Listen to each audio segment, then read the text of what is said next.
Dans le principe, il n'y a évidemment aucune différence à faire entre les droits d'un enfant garçon et les droits d'un enfant fille. Ce sont deux êtres à la fois inachevés en devenir et porteurs de l'humaine condition que nous devons accompagner l'un et l'autre vers la phase la plus élevée de leur développement, vers la capacité à penser par soi-même et à être citoyen et citoyenne dans une société solidaire. Mais la mise en œuvre de ces droits se heurte toujours à des stéréotypes de genre, comme on dit aujourd'hui. Et on voit souvent, par exemple à l'école, des filles qui ont de bons résultats, qui vont être un peu moins bien considérées que le garçon qui a pourtant le même résultat, parce qu'on va imaginer qu'elle travaille plus et donc elle est moins intelligente.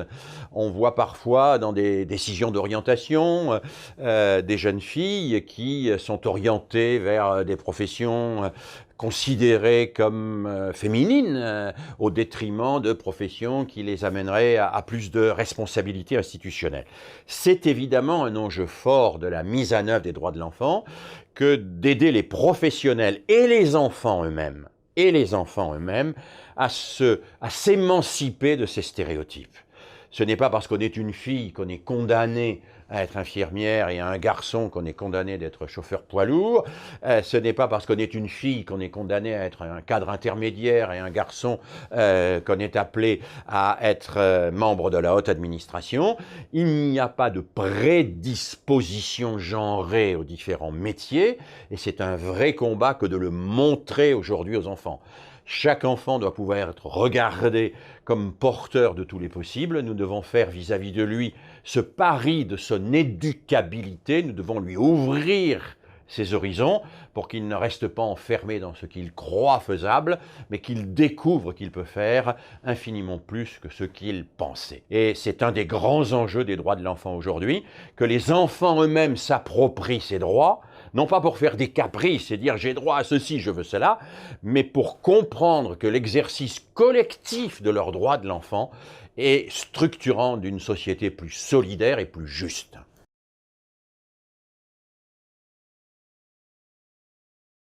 Tous les pédagogues, depuis très longtemps, depuis Itard et l'enfant sauvage de l'Aveyron, depuis Maria de Rem, depuis Janusz Korczak, ont insisté sur le fait qu'aucun enfant ne peut se développer s'il ne vit pas dans une situation matérielle qui lui permet de découvrir le monde sereinement. Découvrir le monde sereinement. C'est compliqué déjà de comprendre le monde quand on est un enfant. Et si on vit dans un univers où on est en permanence tiraillé par les problèmes matériels, inquiet du lendemain, préoccupé par les problèmes de logement, de nourriture, de vêtements, etc., la découverte du monde s'avère difficile. Il y a encore trop de familles en situation de grande pauvreté, de précarité, qui ne peuvent pas fournir à leurs enfants cet écosystème protecteur et porteur qui va leur permettre de tourner leur regard vers le monde qui les entoure pour le comprendre, d'entrer en relation avec les autres pour avoir un dialogue fécond avec eux.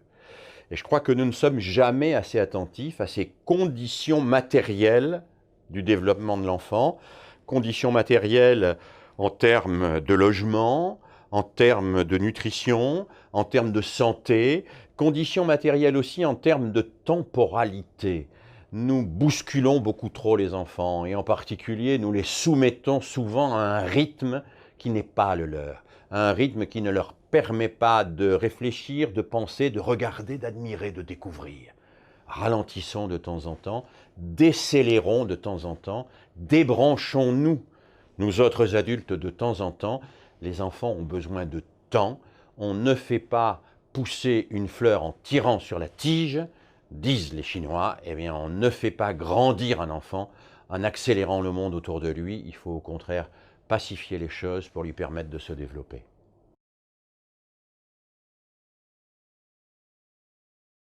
Un des droits fondamentaux de l'enfant, c'est le droit à être protégé de toute humiliation. On est insuffisamment attentif à ces petites humiliations qui peuvent détruire psychologiquement un enfant. Pour qu'un enfant se développe, il faut qu'il soit dans ce que nous sommes quelques-uns à appeler un espace hors menace, un espace où il n'a pas peur. Vous savez, quand un enfant doit pour la première fois réciter une poésie devant une classe, eh ben, il faut qu'il ait la certitude qu'on ne va pas se moquer de lui s'il échoue. Il faut qu'il ait la certitude, ou en tout cas l'assurance au moins, que le maître va le soutenir, prendra sa défense contre ceux et celles qui à côté vont l'humilier en lui disant « Ah, tu vois, tu ne sais pas faire ». Il faut que l'enfant, avec les adultes qui l'entourent, sache que le comportement des adultes, c'est un comportement d'alliance avec lui, qui cherche à le faire grandir, et non pas un comportement de gens qui cherchent à régler leur compte et à le faire trébucher. Donc trop souvent, nous sous-estimons l'impact destructeur que peuvent avoir sur les enfants des petites remarques un peu mesquines, des propos qui touchent à leur vie privée, qui mettent cette vie privée sur la place publique, des façons de se comporter qui sont un peu humiliantes, en particulier quand on touche à leur physique, à un moment où les adolescents ils sont extrêmement sensibles. Et je pense que nous avons là, nous autres adultes, à être très vigilants pour nous et très vigilants pour faire respecter au sein des groupes d'enfants cet interdit de l'humiliation. L'humiliation, comme le disait un de mes maîtres, Fernand Houry, c'est un petit meurtre mesquin. Il faut éviter absolument ce petit meurtre mesquin, il y a trop d'enfants qui en souffrent.